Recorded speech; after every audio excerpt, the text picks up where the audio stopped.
Alright, welcome to my first ever track commentary of the Midwest F1 Round 15 Division 4 race in Australia.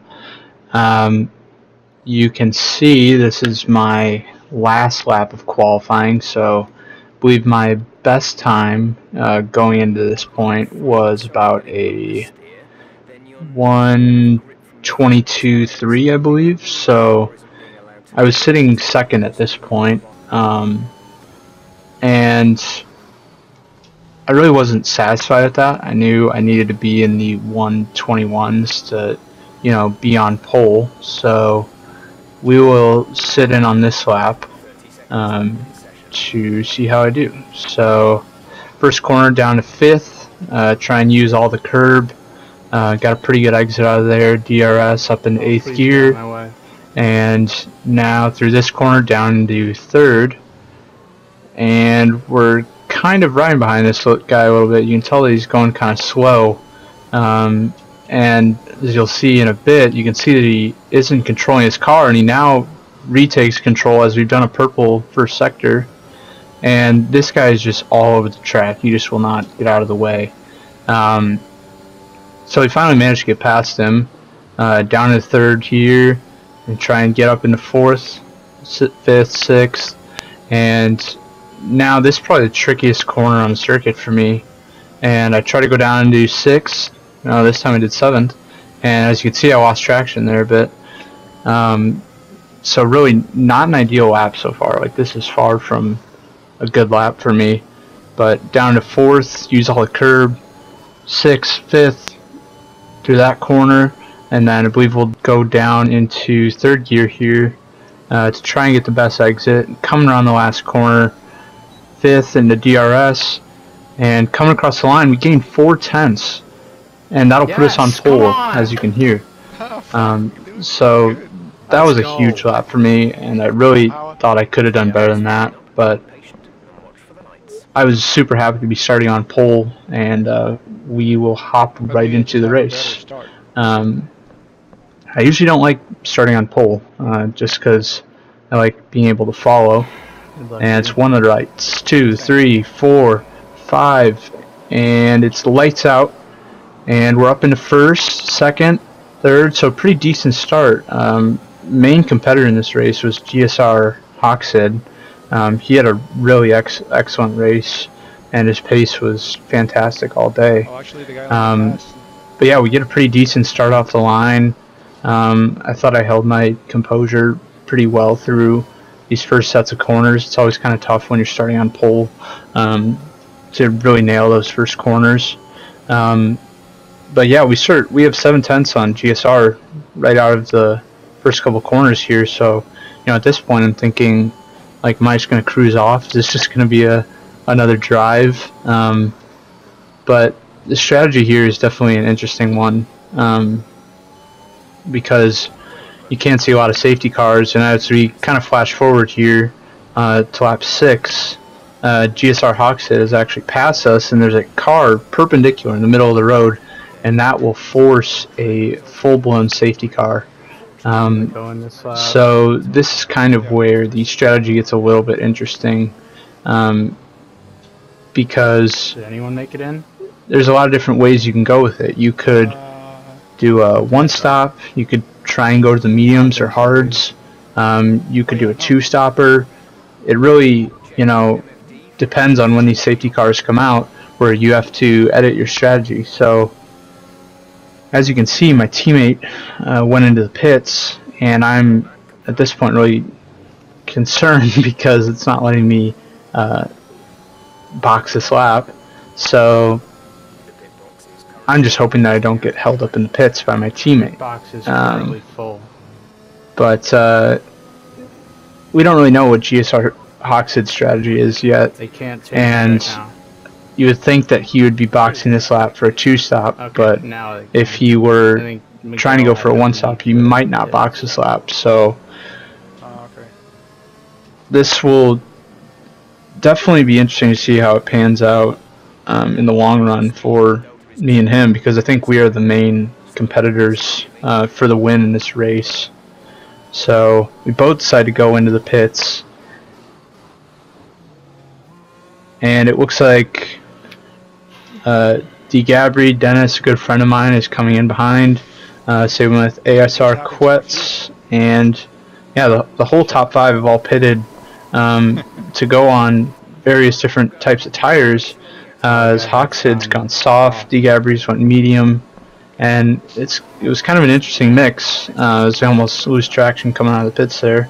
But we come in and there's contact between Snooker and Hoxid, and nobody came out with a penalty, fortunately, for that incident. But it was a very close call coming out of the pits. So we decided to go long here and hope for that late safety car that could throw us a lifeline towards the end of this race. But yeah, I really planned to hope for the best towards the end of the race as we jump forward to lap 9 here after the safety car is restarted. And Hoxid's looking to make a move here on Snooker, and I see a huge advantage in this, so I try and make a move around the inside, and we get that done cleanly. And that was kind of my main goal, was to just really stick with Hoxid as we jump to lap 19, and Hoxid's pulled out a major 4.5 second gap. And this is when I really start to reevaluate my strategy and, figure out what he's going to do, because he's stayed on these softs for 13 laps now. So he's been on those softs for a very long time. He's still gaining time, and it's like I'm just so confused how he's maintaining time so well. So we have to really consider our options here. You can see that we have 33% on the front left, and that's not too bad for this point in the race. So as you may hear, my teammate, or my friend D. Gabry, says stay out. So I decide to stay out and try to make these tires last to the end. So this was an interesting strategy call because these tires, you have to go another 10 laps, so 35% on your front left. I mean, you could be getting into puncture territory as we jump forward to lap 26. GSR Hoxid has gotten by a couple people that were in front of him, and we see a virtual safety car, and this is a huge momentum booster for me here, because as you can see, my left front is 55%, and if you get past about 70%, that's when you really start getting into puncture territory. And so this was huge for me to give those tires a break and make them last to the end. So this was a huge momentum swing in the race for me, and also maybe improve that gap on GSR Hoxid through the VSC. So I saw this as a huge opportunity to really seal the deal here. And I think that throughout this race my pace wasn't excellent. It wasn't deserving of a race win, but I think that we nailed the strategy to a T in just playing the 1v1 battle against Hoxid and saying, I'm going to do the opposite of what you're going to do. When he went for a two-stopper, making that decision to go for a one-stopper is really what saved me in this race. So tires are at 57% at this point, and we will ride on board for this last lap. 61% on that front left. So I mean, we lowered the differential on the car to try and help preserve those tires, as Miguel and Ketz behind are fighting for position. But really smooth through this first corner down to third, and rev it all the way up, get up to fourth, and try and lift throughout that corner with the tire wear. It was very difficult not to spin on these old tires, just with all of these really fast corners. So brake here, down into third, get back up into fourth, and we got D. Gabry behind us, who went for a spin earlier in the race, but he was having a great session in qualifying as well in the race, so unfortunate for him, but we are just making our way through these last couple corners, hard braking down to fourth, use all the curb, driving slow in front of me. do fifth, sixth, and down into second here. So we come around the final corner, huge race win, and it's really exciting to take part in, as you can hear. Yes! Let's go! Oh. Oh man. I fucked up your lap too. But yeah, this was a really great race to take part in, and oh well.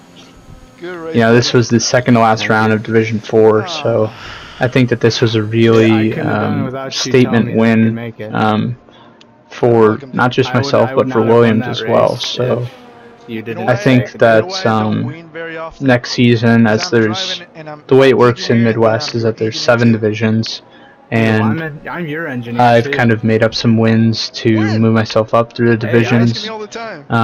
So I'm really hoping that, you know, this was a statement win and, you know, shows that I had the pace to compete with some of the best. So big props to GSR Hoxton. He had an amazing race, and his pace was overwhelming at times, and I think that he had it all right except the strategy, and you know, I think that we noticed that and we took advantage. So get points. I think for me this was a huge win, and really exciting win for Division 4. But dude, I totally next week we'll be in China, Hoxton guy, and he definitely we are hoping to make some progress in the Division 4 rankings for Williams. And yeah, that will about wrap up the video. If you liked watching this, make sure you hit the like and subscribe buttons. Really appreciate all the support, and go Williams.